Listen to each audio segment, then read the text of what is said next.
Picture this. You're scrolling through Zillow at 2 in the morning, desperately searching for something, anything, under 100 grand. You find a house.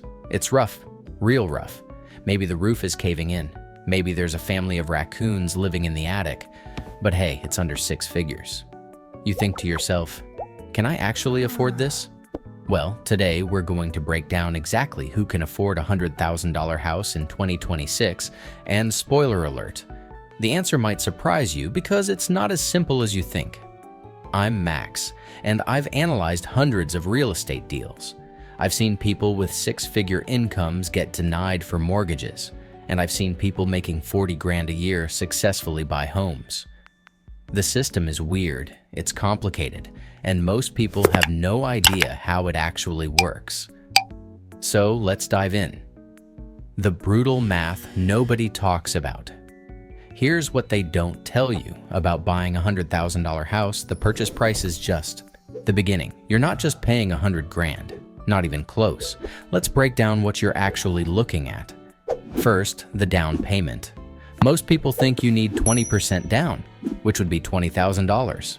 And yeah, if you go conventional, that's accurate. But here's the thing.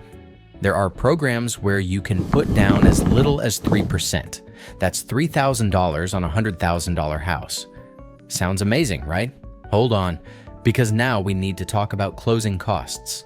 These are the fees that everyone forgets about until they're sitting at the closing table wondering why they need to write a check for another 5 grand. Title insurance, appraisal fees, origination fees, inspection costs, recording fees. It adds up fast. On a $100,000 house, you're looking at $3,000 to $5,000 in closing costs minimum. So we're already at $6,000 to $8,000 just to get the keys. But wait, there's more. You need reserves. Banks want to see that you have money left over after buying the house. They want to know you can handle an emergency. Most lenders want to see at least 2 months of mortgage payments in the bank after closing. On a $100,000 house with a 3% down payment, your mortgage payment is probably going to be around $700 to $800, including taxes and insurance. So that's another $1,600 you need sitting in your account. Now we're at $8,000 to $10,000 in cash just to get into a $100,000 house. And we haven't even moved in yet. The moving costs alone can set you back another $1,000 to $2,000. Truck rental, boxes, maybe hiring some help to move your furniture. Then there's the immediate needs. You might need to change the locks for security. That's $150. Maybe the place needs a deep clean before you move in. Another $200 if you hire someone. Oh, and let's not forget, you probably need to turn on utilities, which often requires deposits. Electric company wants a $150 deposit. Gas company wants another $100. Internet and cable setup fees, another $150 to $200. We're talking about another $500 to $700 just to make the place livable on day one. So realistically, you need $10,000 to $12,000 liquid to get into a $100,000 house without immediately being broke. And that's assuming nothing goes wrong during inspection or closing. The income requirement that shocks everyone. Here's where it gets interesting. What do you actually need to earn to afford this? Banks use something called the debt-to-income ratio. They don't want your total monthly debt payments, including your new mortgage, to exceed 43% of your gross monthly income. Some banks are stricter and cap it at 36%. Let's run the numbers. Say, your mortgage payment is $750 a month. That includes your principal, interest, property taxes, and homeowner's insurance, what we call PITI in the industry. If the bank uses the 43% rule, you need to make at least $1,745 per month in gross income. That's about $21,000 per year. Wait, what? Only 21 grand a year to afford a $100,000 house? That seems too easy. But here's the catch. That's assuming you have zero other debt. No car payment, no student loans, no credit card debt, no personal loans, nothing. The moment you have a $300 car payment, boom, now you need to make at least $2,445 per month, which is about $29,340 per year. Got student loans? Add another couple hundred a month. Now you're looking at needing to make $35,000 to $40,000 annually. And here's the reality check. Most Americans have debt. The average car payment in 2026 is over $550 a month. Student loan payments average $300 to $400. Credit card minimum payments can easily be another $100 or $200. Suddenly, to afford that $100,000 house, you actually need to be making $45,000 to $50,000 per year. And that's just to qualify. That's not even talking about comfortably affording it. Let me give you a real example. I know a guy named Jake. Makes $42,000 a year working in logistics. Sounds like he'd qualify for a $100,000 house, right? Wrong. He's got a $450 car payment because he bought a truck he couldn't really afford. He's got student loans costing him $280 a month. And he's got about $3,000 in credit card debt with minimum payments of $90 a month. His total debt payments are $820 a month. Add a $750 mortgage and he's at $1,570 in monthly debt obligations. At $42,000 a year, his gross monthly income is $3,500. His debt-to-income ratio would be 45%. He doesn't qualify. The bank says no. Jake thought he could afford it. On paper, he should be fine. But the math doesn't work once you factor in his actual debt situation. The credit score trap.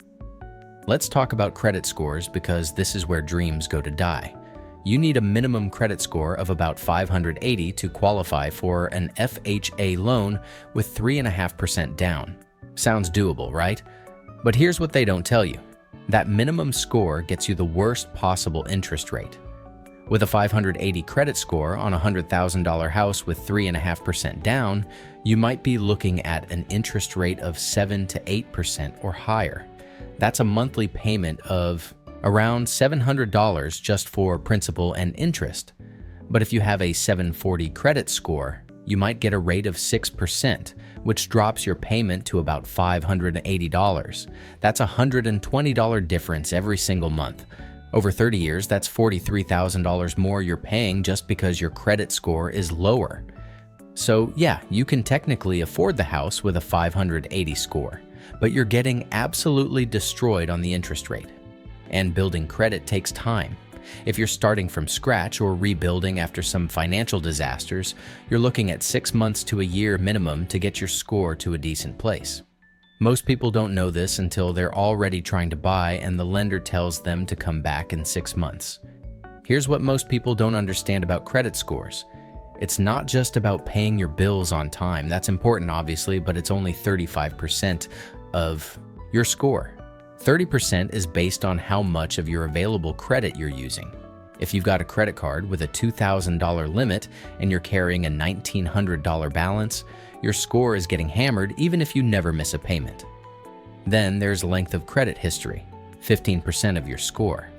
If you're 23 years old and just got your first credit card last year, you're at a disadvantage compared to someone who's had credit for 10 years. I've seen people with 0 late payments get denied because their credit utilization was too high and their history was too short. The bank sees them as risky, even though they've never missed a payment in their life. Where these houses actually exist. Now let's address the elephant in the room. Where the hell are these $100,000 houses? They're not in California. They're not in New York. They're definitely not in Seattle or Boston or Miami. If you found a $100,000 house in any major coastal city, it's probably a parking space or a literal crack house that needs $200,000 in renovations. These houses exist in the Midwest, parts of the South, and rural areas. We're talking places like Ohio, Indiana, parts of Pennsylvania, West Virginia, Arkansas, Mississippi. Cities like Cleveland, Detroit, Memphis, Birmingham, Little Rock. And here's the thing about these markets. They're cheap for a reason. The job markets are often weaker. The median incomes are lower. The population is stagnant or declining. The schools might not be great. The neighborhoods can be rough. I'm not saying these are bad places to live. I'm saying you need to understand why houses are cheap there. It's economics. High demand equals high prices. Low demand equals low prices. So when you're asking, can I afford a $100,000 house? You also need to ask, can I afford to live in a place where $100,000 houses exist? Because if you're Currently making $70,000 a year working in tech in San Francisco, moving to rural Ohio where houses cost 100 grand might mean taking a job making 40,000. You can afford the house, but your quality of life might actually decrease. Let me break down some actual markets where you can find houses around $100,000. In Cleveland, you can find houses in the $70,000 to $120,000 range in working-class neighborhoods. These aren't war zones, but they're not suburbs with great schools either. You're looking at older housing stock, probably built in the 1950s or 60s, that needs some updating. In Detroit, there are areas where you can find houses for even less, $50,000 to $90,000, but you need to be very careful about which neighborhoods you're looking in. Some are genuinely improving with young people moving in and fixing up properties. Others are still struggling with high crime and low employment. Memphis, Tennessee, has houses in the $80,000 to $110,000 range. The economy there is more stable than Detroit, but it's still not a boom town. Cost of living is low, which is good, but wages are correspondingly lower too. Parts of rural Pennsylvania, especially the areas that used to be coal country, have houses stupid cheap, $40,000 to $80,000 for a whole house. But the jobs left when the coal industry collapsed. If you can work remotely, great. If you need local employment, you're probably looking at retail or service industry jobs paying $12 to $15 an hour. The hidden costs that destroy budgets. Okay, so you've got the income, you've got the credit score, you've saved up your down payment and closing costs. You found a $100,000 house in a market you can tolerate. You're good to go, right? Wrong. Because now come the costs that absolutely annihilate first-time homebuyers: maintenance and repairs. The general rule is you should budget 1% of your home's value annually for maintenance. That's $1,000 a year or $83 a month. But here's the reality. Cheap houses need more maintenance, not less. That $100,000 house probably isn't new construction. It's probably 30, 40, 50 years old. The roof might have 10 years left on it. The HVAC system is original to the house. The plumbing is sketchy. The electrical might not be up to code. When that water heater dies, that's $1,500. When the AC goes out in summer, that's $4,000. When you discover the foundation has settling issues, that's $10,000 or more. I've seen people buy $100,000 houses and spend $30,000 in the first year just keeping the thing functional.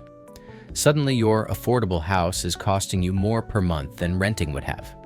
Let me tell you about Sarah. She bought a $95,000 house in Indianapolis. Got a great deal, she thought. Inspection came back pretty clean, just minor issues. She moved in excited as hell to be a homeowner. Month 2, the furnace died. Middle of winter, had to be replaced immediately. $4,200. Month 4, discovered a slow leak in the main water line. Plumber had to dig up part of the yard. $2,800. Month 7, the roof started leaking during a heavy rain. Needed a full roof replacement. $12,000. In 7 months, Sarah spent $19,000 on repairs, almost 20% of what she paid for the house. Her emergency fund was completely wiped out. She had to put the roof on a credit card at 22% interest because she had no other option. Was Sarah unlucky? Maybe, but this is way more common with older, cheaper houses than people realize. The previous owner probably deferred maintenance for years because they couldn't afford it either. You're inheriting all those problems. Property taxes and insurance. These vary wildly depending on location. In Ohio, you might pay $1,500 to $2,000 per year in property taxes on a $100,000 house. In Texas, it could be $3,000 because Texas has no state income tax, so they hammer you on property taxes. Homeowner's insurance on a $100,000 house might run you $800 to $1,200 per year. But if it's in a flood zone, add flood insurance for another $500 to $2,000. In an area with tornadoes or hurricanes, your insurance could be even higher. And insurance keeps going up. I've seen policies increase 20 to 30% in a single year after a major weather event in the region. Your $800 annual premium becomes $1,050 overnight, and there's nothing you can do about it. Utilities. That cheap house probably has terrible insulation. Single pane windows, no energy efficient anything. Your electric bill in summer could easily be $200 a month. Gas in winter, another $150. Water, sewer, trash, another $100. In a newer, energy-efficient house, you might pay $120 total for utilities. In an old, poorly insulated, cheap house, you could easily pay $350 to $400 per month. That's an extra $250 a month, or $3,000 a year, just because the house is inefficient. HOA fees if applicable. Even cheap houses sometimes have HOA fees. Could be $50 a month, could be $200. And unlike a mortgage, HOA fees typically increase every year. That $50 fee becomes $75 in 5 years. Add all this up, and your $750 mortgage payment is actually more like $1,000 to $1,200 per month when you factor in all the real costs of ownership. Juhaus actually succeeds at this. So who can actually afford $100,000 house in 2026? Let me paint you some realistic profiles. The dual income couple in the Midwest. He makes $35,000 as a warehouse supervisor. She makes $30,000 as a medical assistant. Combined income of $65,000. No kids yet. They've been aggressively saving for 2 years and have $12,000 in the bank. Minimal debt. Just one car payment of $350 a month. They buy a $100,000 house in a working-class neighborhood in a small Ohio city. They can afford it, and they do fine as long as no major life changes happen. The single remote worker makes $55,000 working remotely for a tech company based in San Francisco. Lives in rural Arkansas where cost of living is stupid cheap. Has excellent credit because she's always been responsible with money. Puts 5% down on a $100,000 fixer-upper, spends another $20,000 over 2 years slowly renovating it. She's comfortable because her income is high relative to her location. The veteran using VA loan benefits. 0 down payment required with a VA loan. He makes $40,000 working at a local plant but has no debt and gets a VA loan with a good rate. The no down payment feature means he only needed closing costs, about $3,500. He's making it work, though it's tight some months. The investor with a strategy makes $60,000 at a day job but buys the $100,000 house specifically to rent it out. Puts 20% down to avoid PMI, gets a good interest rate, rents it for $1,000 to $1,200 per month. The rent covers the mortgage, taxes, insurance, and maintenance with a little cash flow left over. They're building equity while someone else pays down their mortgage. The older buyer downsizing. Sold a house in a more expensive market for $300,000. Moving somewhere cheaper for retirement. Pays cash for $100,000 house, banks the remaining $200,000. No mortgage payment at all, just taxes and insurance. Lives comfortably on Social Security and a small pension. If you found this helpful, let me know in the comments what market you're looking in and what your biggest challenge is. I read every comment and I'll give you real advice, not sunshine and rainbows. Until next time, stay smart with your money.